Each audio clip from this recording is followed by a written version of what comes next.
É comum ouvirmos, né, algumas dessas expressões, como alma generosa, a expressão da intenção, mente cheia, mente vazia, né? Oficina do diabo, do maligno, mente humana, intelecto de Deus e por aí vai. Enfim, são infinitos os ditos e frases populares de escritores sobre a mente. Mas afinal, quais as definições de mente, alma e espírito? A mente é mesmo a consciência da alma? Eu vou conversar com o psiquiatra, psicanalista e pastor Manuel Dias de Oliveira sobre esse assunto. E é bom que você fique bem atento, preste bastante atenção para aprender aqui junto conosco. Não é isso, pastor? Você quer que te chame de pastor, de doutor? Você decide. Vou te chamar de pastor. Tá bem. De vez em quando te chamo de doutor também. Ok. Fica à vontade. Você vai falar como todos essas profissões, esses atributos que você tem, né? Estudou a medicina, estudou a psiquiatria, estudou a teologia. Então, você está aqui cheio de conteúdo para compartilhar com a gente sobre esse assunto. Ok. Muito obrigada, Por viu, nada. querido? Carinha mais fofa que ele tem, né? Essa carinha, assim, de amor. Cara de psicanalista. É. Você já fica olhando para as pessoas, analisando assim, tentando aprender um pouquinho delas ou não? Já analisei todo mundo Já aqui. analisou todo mundo. Depois você me fala o que você analisou de mim. Já tá tenho o bom? diagnóstico de todo mundo Você aqui. dá o diagnóstico de todo mundo aqui para nós, escrito, um laudo. Um laudo de cada um. Olha a cara deles. Eu também sei analisar, mas eu não posso analisar não, porque eu já conheço um pouquinho só de cada um. Vocês viram, né, gente? Vocês estão aí atentos. Para isso conta a experiência também, são 38 anos de profissão. 38 anos. O que veio primeiro, teologia ou psicanálise e a psiquiatria? Veio primeiro a teologia. Eu era oficial da Marinha de Guerra, que eu sou do Rio de Janeiro.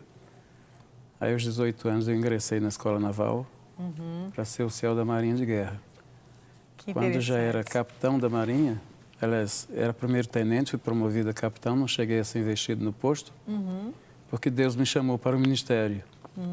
Eu abandonei a carreira militar, fui para o seminário, fiquei 4 anos interno no seminário, aí terminei o seminário, fui ordenado, veio primeiro o Ministério Pastoral. Que bem. Depois, devido a demandas do Ministério Pastoral, eu fui estudar medicina e psiquiatria e psicanálise.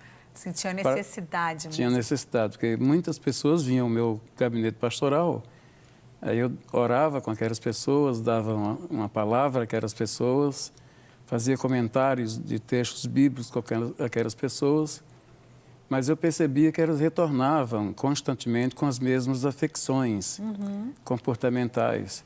Eu percebi que o problema delas não era espiritual, era psíquico. Faltava, então, o conhecimento mesmo da ciência. Eu percebi que eu não tinha competência para resolver, então, mas eu queria resolver o problema delas, as demandas que elas traziam.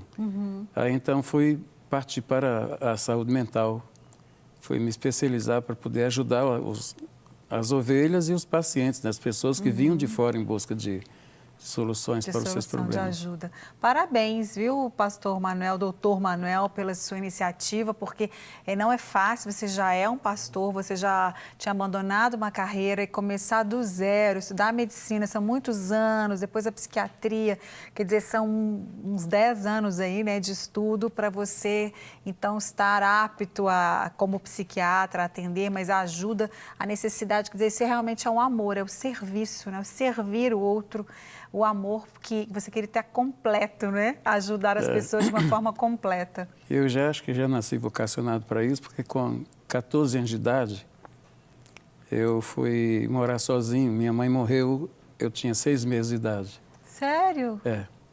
Aí fui para casa da minha avó, ela morreu, eu tinha 7 anos de idade. Oh, meu Deus. Fui para casa de um tio, irmão do meu pai, ele foi assassinado, eu tinha 9 anos de idade. Meu Deus. Aí com 14 anos de idade eu decidi viver sozinho, me fazer valer. E como você morou com quem depois que sua avó e seu tio morreu? Você tinha 9. E aí até 14 você estava com quem? Fui para casa de outro tio. De outro tio. É. E aí depois você decidiu por Aí com si 14 anos de idade ele era funcionário da Petrobras, trabalhava no setor de muita salubridade e surgiu com uma doença que ninguém entendia o que era. Aí foi submetido a uma bateria de exame e foi diagnosticado com leucemia. E naquela época, ser diagnosticado com leucemia era morte na certa. Sim, era um atestado de óbito. Aí eu pensei assim, caraca é gíria carioca. É gíria carioca, é verdade. Apesar que você já perdeu bem o sotaque, né? Já. Eu estou matando muita gente. Você achava que a culpa era sua. É. Então, aí você precisou... Antes de a gente entrar no nosso assunto, eu estou querendo saber assim, porque a gente já vai aprendendo e é muito bom saber a sua história. Você foi o primeiro que precisava entender por que aquelas coisas... Realmente, a impressão que uma criança... Imagina uma criança que perde a mãe aos 6 meses de idade, a avó aos 7 anos, o tio aos 9 anos. Ou seja, ninguém quer conviver comigo. Eu acabo sendo a causa da morte das pessoas, o que logicamente não era verdade, mas para uma criança até entender, você, 14 anos, decidiu morar onde, sozinho? Aí eu fui sair para procurar emprego, aí consegui emprego no escritório de uma companhia de engenharia civil, aí fui trabalhar com boy, para servir cafezinho, água, fazer mandados de rua. E aí fui morar na empresa tinha um engenheiro que morava numa república de estudantes, desde que ele era estudante. Aí ele conseguiu ele mentiu, uma mentira branca, que era primo dele. Para eu ser aceito na república onde ele morava, república de estudantes, que era próximo da empresa. Aí então fui morar ali, trabalhava na empresa e nem precisava de ônibus, né, para deslocamento. Aí fui morar naquela república. Aí na ocasião eu pedi 3 coisas a Deus. Um dia eu me ajoelhei, eu já nasci na igreja, né? É isso que eu ia perguntar, você já era cristão? Aliás, eu nasci na maternidade. Não foi na igreja. Porque tem uns que nascem, né? Na igreja, no meio do ônibus, né? No carro. Então, espiritualmente, você já nasceu na igreja.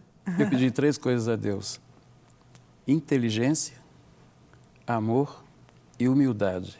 Olha... E não gostaria que, por mais que eu estudasse, por mais que eu crescesse na vida estudantil, não gostaria que o saber me dominasse, mas que eu dominasse o saber. Amém. E me enveredei pela carreira... Deus te ouviu, porque me enveredei pela carreira do estudo, carreira acadêmica. Aí fiz escola naval, como eu já disse, aí fiz o seminário, depois eu fui para os mestrados, eu fiz 5 mestrados. Olha... Tenho mestrado em filosofia, mestrado em educação, mestrado em pedagogia, mestrado em teologia sistemática. E depois eu parti para os doutorados. Foi pedir inteligência a Deus, então tem que usar essa inteligência, né? O negócio é estudar. Eu descobri na escola naval que o meu QI era 165. Uau! É brilhante. Eram 9. Eu e 8 carinhas lá tinha esse QI. 165, 164, 166. Já que o meu QI é esse, eu vou explorá-lo. Isso. E me enveredei pela carreira acadêmica. Aí depois eu fiz doutorado em técnica e clínica médica, fiz doutorado em saúde mental. Isso foi nos Estados Unidos. Aí eu fui para os Estados Unidos estudar saúde mental e fiz lá... O Brasil estava pequeno para você, uai. Aí fiz pós-doutorado em filosofia, também lá nos Estados Unidos. Inclusive, eu tenho 2 PhDs americanos. Olha só, o homem é fera mesmo. O do doutorado em saúde mental e do pós-doutorado. Parabéns. E fiz o doutorado em teologia da criação. Teologia da criação, que interessante. Tem que chamar o pastor doutor Manuel aqui várias vezes para a gente falar sobre vários assuntos, né? Bom, infelizmente o tempo passa, o tempo voa. Eu queria ficar ouvindo muito mais a sua história também. Que um dia o senhor vai voltar só para contar a sua história. Tá bom? Ok. O senhor mora aqui em Belo Horizonte? Moro no bairro há 20 anos. Ah, por isso que já perdeu, então, o xixix do carioquês. Moro no bairro Cruzeiro, no Alto Afonso Pena. Cruzeiro é um bom nome. Cruzeiro é um bom time, é um bom nome. Mas eu sou atlético. Você é atlético? Ninguém é perfeito, tá vendo, gente? Você pode ser PhD, pós tudo, mas é atleticano, olha. Brincadeira. O meu marido também é atleticano, a minha filha mais velha também é atleticana, é gente boa. Aqui no estúdio a gente tem só um atleticano, né? Vários, o Bruninho tem vários, a Vivi. Bom, isso aí, a gente está brincando aqui, mas vamos agora entrar no nosso tema de hoje. Sim. Porque a gente vai ver, então, algumas perguntas que a produção preparou juntamente com o Dr. Manuel para a gente conversar aqui sobre o assunto. Como funciona a mente humana, doutor Manuel? A mente humana é muito complexa em termos de estudo, em termos de conhecimento. Mas a mente humana é o que há de mais rico em termos de vida humana, em vida de cidadão humano. Houve vários homens que estudaram a mente humana, eu sou freudiano, e Freud dividiu a mente humana em três partes. A mente consciente, a mente inconsciente e a mente pré-consciente. Pré-consciente é aquilo, por exemplo, nós estamos conversando aqui agora e o que eu estou comunicando, o que eu estou falando, está chegando na sua mente, ainda não se tornou consciente. Então, chega o pré-consciente. O pré-consciente seria uma espécie de setor da mente humana que faz a seleção daquilo que chega à nossa mente. A sala de espera. A sala de espera. É uma sala de espera. E faz, então, a triagem daquilo que você recebe. Aí, depois, há um transporte disso. O transporte vai para a mente consciente, que toma consciência de tudo. Ela, como a mente consciente, tem as faculdades mentais, as faculdades inteletivas, a faculdade cognitiva, a faculdade sensitiva, a faculdade volitiva, a faculdade nutritiva, são 5 das faculdades que ela administra. Tem também o senso de senso crítico, o senso de como é que é? Percepção. Então, a mente consciente, depois que toma consciência de tudo isso, que ele foi transportado pela mente pré-consciente, aquilo que não é urgente para ser resolvido para o aqui e agora, é transportado, é feito transporte disso para a mente consciente. Vai para o inconsciente, gera um registro e esse registro fica armazenado. Quando precisa, vai lá é o mesmo, pega aquele arquivo. É o mesmo exemplo do computador, o HD. Você primeiro se registra, depois, quando você quer aquele registro, você traz de volta para a tela. Isso acontece com a mente consciente, que tem o domínio tem um domínio da mente, domínio do sistema minêmico. O sistema minêmico é exatamente o sistema de memórias. Tudo que aconteceu com a nossa vida, tudo se passou com a nossa vida, que causou impacto emocional, gerou um registro e está nesse sistema minêmico. Ali estão as nossas lembranças, as lembranças do nosso passado, as lembranças do nosso dia a dia, etc. E aí, isso é trazido quando se tem necessidade de um registro que aconteceu lá atrás, há 5, 10 anos atrás, ou na infância mesmo, no período, inclusive, há registros que aconteceram, foram armazenados 6 meses antes de a gente nascer. Olha, interessante. Então, desde a barriga do ventre, já é registrado na nossa memória as emoções, aquilo que a gente ouve. A partir das emoções da mãe. Ao 6º mês de gestação, se instala o que se chama de psiquismo pré-histórico. E, a partir daí, significa que a criança já tem vida emocional, a partir da vida emocional da mãe. O que a mãe sente, o que a mãe vive, o que a mãe vivencia em termos de tensões, de emoções, de problemas.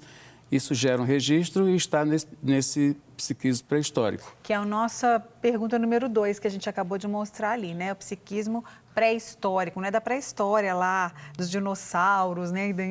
Do homem caverna, da caverna, não é a pré-nossa história, né? A pré-história individual, ou seja, todos nós, quando estávamos ali no ventre, a partir de 6 meses, a gente sabe, a gente vê isso, você com certeza na sua profissão e você, o senhor também na sua própria vida, a gente vê crianças que têm um olhar tristonho, né? Sim. Aquela criança tão pequenininha, às vezes um bebê, você já vê que ele tem um olhar tristonho, às vezes. Você entende por que isso, né? Houve alguma coisa, uma rejeição ou algumas situações que aconteceram com a mãe, com as pessoas que estavam ao redor ali, enquanto ele estava no ventre, e ele recebeu aqueles sentimentos. Foi registrado nele, não foi, doutor Manuel? Sim. Se quando a mãe está nesse período, nesses três últimos meses do período gestatório, quando a mãe está triste, o bebê está triste. Quando ele está alegre, o bebê está alegre. E isso acontece devido a um processo chamado processo de conexão simbiótica. que é operacionalizado na criança por meio do cordão umbilical. Aí, quando a criança nasce, que é feito o corte do cordão umbilical, isso significa cortar esse pré-histórico, esse psiquismo pré-histórico. E a criança passa a ter o seu próprio psiquismo. Aí, a partir daí, ela vai manifestar aquilo que chegou nesse psiquismo pré-histórico através dessa conexão simbiótica. O que a mãe vivenciou, ela vivenciou com a mãe. Uma coisa interessante, nesse período a criança já ouve o que se fala aqui fora. No seu mundo intrauterino, ela já ouve o que se fala no mundo extrauterino. É por essa razão que um casal de cientistas holandeses, na década de 80, criou um estudo que eles deram o nome de raptomania, que é a escuta do bebê pelo pai, pela mãe, pelos irmãos, ouvindo a barriga.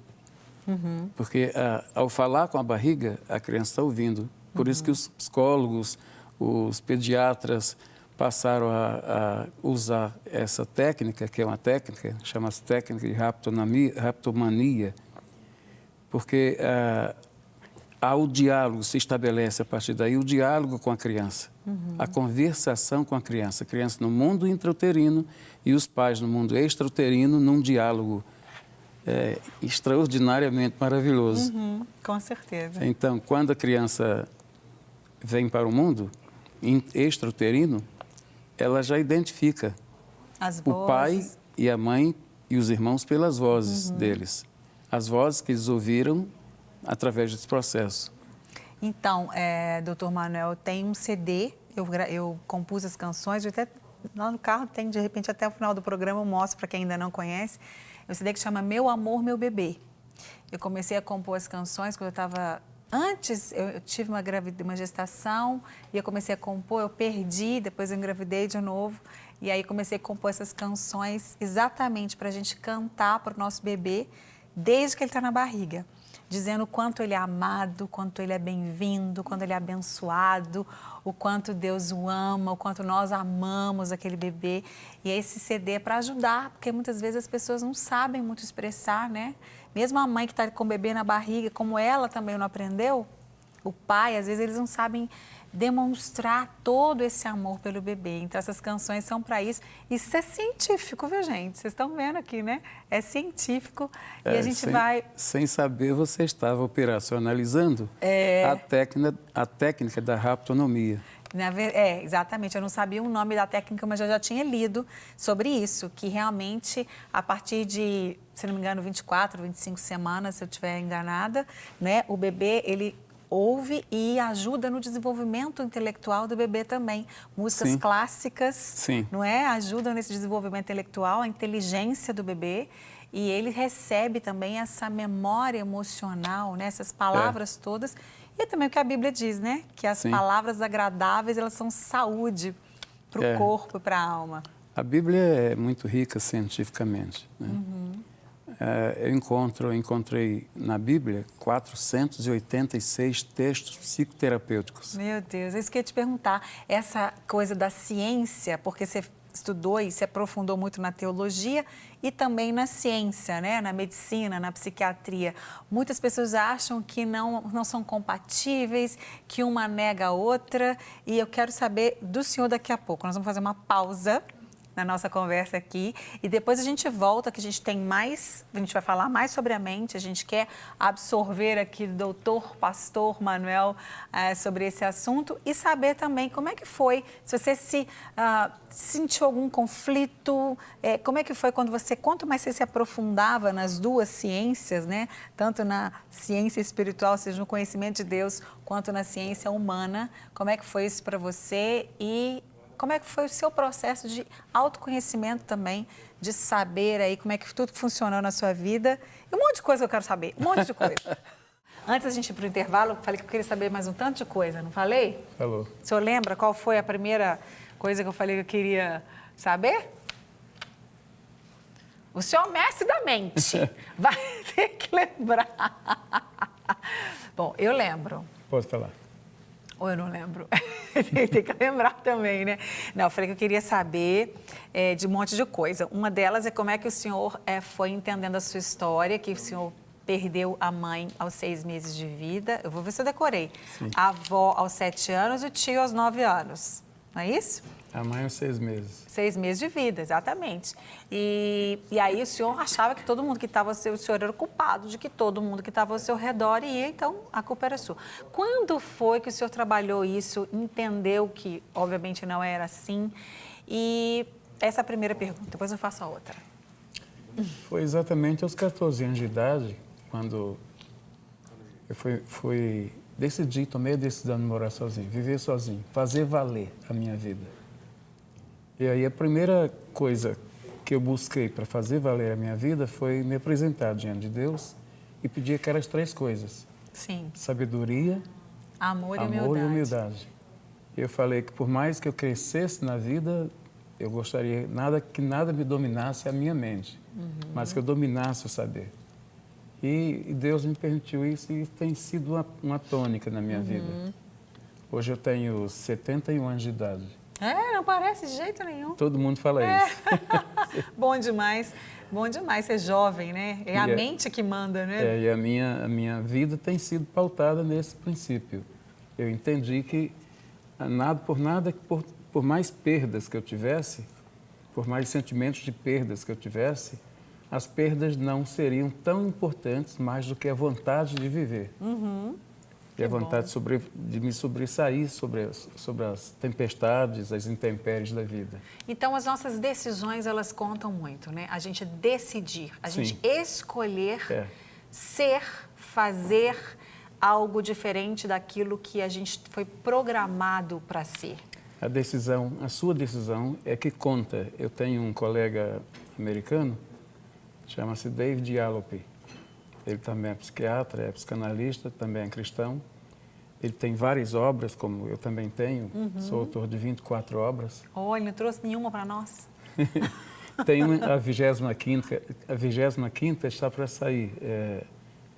Se fôssemos começar agora. Que lindo. É para casais. Depois, assim que ela sair, você volta. Para a gente fazer um programa para casais, tá bom? Certeza. Traz a esposa. Aliás, é o que mais tenho feito ao longo do meu ministério, é programa para casais. Que maravilha! Das 24 obras, 5 já foram escritas para casais. Que maravilha! A 24ª obra foi sobre suicídio, o fenômeno do suicídio de pastores. Que interessante. Então, da próxima vez, você traz os livros para a gente mostrar. Agora estou escrevendo O suicídio não é a solução. Não entre nessa onda. Amém. Isso mesmo. Então, aí esse colega fala, você é aquilo que você decide. É isso mesmo. Em outra parte da obra dele, ele fala assim, os resultados que você alcança na vida são reflexos da forma como você pensa e como você decide. E, na verdade, é. Isso é verdade mesmo. Bom, a gente tinha 3 perguntas ali na tela. Eu vou falar as 3 de uma vez, só para a gente... Porque você também já citou algumas coisas. A partir de quando a criança já tem uma vida emocional? Você já falou que a partir de 6 meses de vida ela já tem uma vida... A partir de 6 meses já tem vida emocional, a partir da vida emocional da mãe. Isso. Os registros do mundo intrauterino podem influenciar a vida extrauterina? Você também já falou que sim. Pode sim. Né? Há enfermidades que, inclusive, vêm dessa época. São registros que estão na mente humana a partir dessa época. Por exemplo, depressão, transtorno de ansiedade generalizada, as neuroses que influenciam tanto a vida hoje, podem ter a sua origem nesse período da vida intrauterina. Ok. E a última, qual a relação entre mente e alma? Doutor Pastor Manuel. A relação é rapidamente, porque o nosso tempo, infelizmente, acabou. É que a mente é o órgão que pensa, é o órgão pensador. É o departamento da vida que tem a responsabilidade de pensar. A alma tem a função de sentir. E o corpo tem a função de expressar o que a alma sente. É muito fácil de entender essa equação. Verdade. A mente pensa, a alma sente e o corpo expressa o sentimento da alma. E aí que a gente tem que ter esse equilíbrio entre o que pensa e o que sente, não é? Eu costumo dizer, nem tudo que a gente pensa a gente deve falar e nem tudo que a gente sente a gente tem que expressar, não é? Então a gente tem que ter essa sabedoria. E sabe que quando eu era criança eu também orava, pedia muito a Deus inteligência e sabedoria? Eu lembro que meus pais contavam a história de Salomão. E eu, desde pequenininha, falava com Deus, Deus, eu quero inteligência. Eu não pedia humildade e amor, mas eu sei que Deus me deu também. Mas eu pedia inteligência e sabedoria a Deus mesmo. Assim, era a única coisa que eu pedia quando era criança, assim, para Deus me dar inteligência e sabedoria. Não quer ficar um segundo por fora da nossa programação? Agora você pode nos acompanhar através das plataformas digitais. Não perca tempo, acesse, curta e siga-nos. Fique por dentro de tudo o que acontece por aqui. Rede Super, inspirando você.